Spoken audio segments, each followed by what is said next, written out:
Percy runs away. Henry, Gordon, and James were shut up for several days. At last, the Fat Controller opened the shed. "I hope you are sorry," he said sternly, "and understand you are not so important after all. Thomas, Edward, and Percy have worked the line very nicely. They need a change, and I will let you out if you promise to be good." "Yes, sir," said the three engines, "we will." "That's right. But please remember that this no shunting nonsense must stop."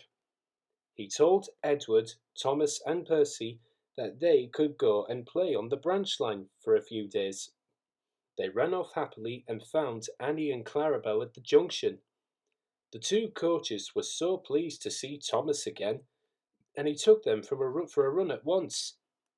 Edward and Percy played with trucks. "Stop, stop, stop!" screamed the trucks as they were pushed into their proper sidings, but the two engines laughed and went on shunting till the trucks were tidily arranged. Next, Edward took some empty trucks to the quarry, and Percy was left alone. Percy didn't mind that a bit. He liked watching trains and being cheeky to the engines. "Hurry, hurry, hurry," he would call to them. Gordon, Henry, and James got very cross. After a while, he took some trucks over to the main line to another siding. When they were tidy, he ran on to the main line again and waited for the signalman to set the points so that he could cross back to the yard. Edward had warned Percy, "Be careful on the main line. Whistle to the signalman that you are there." But Percy didn't remember to whistle, and the signalman was so busy and forgot Percy. Bells rang in the signal box. The man answered, saying the line was clear, and set the signals for the next train. Percy waited and waited.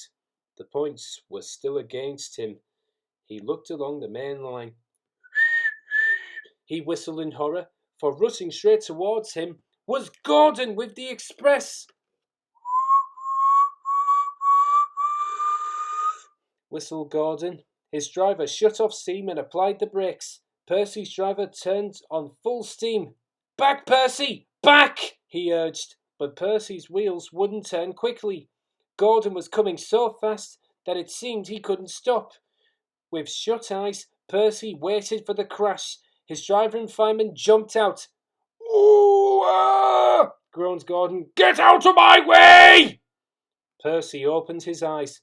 Gordon had stopped with Percy's buffers a few inches from his own. But Percy had begun to move. I won't stay here.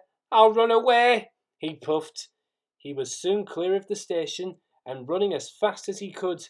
He went through Edward Station whistling loudly and was so frightened that he ran up Gordon's Hill without stopping. He was tired then and wanted to stop, but he couldn't. He had no driver to shut off steam and apply the brakes. "I shall have to run till my wheels wear out," he thought sadly. "Oh dear, oh dear! I want to stop, I want to stop," he puffed in a tired sort of way. He passed another signal box. "I know what you needs, little Percy," called the man kindly. He set the points, and Percy puffed wearily onto a nice empty siding, ending in a big bank of earth. Percy was too tired now to care where he went. "I want to stop, I want to stop." "I have stopped," he puffed thankfully as his bunker buried itself in the bank. "Never mind, Percy," said the workmen as they dug him out.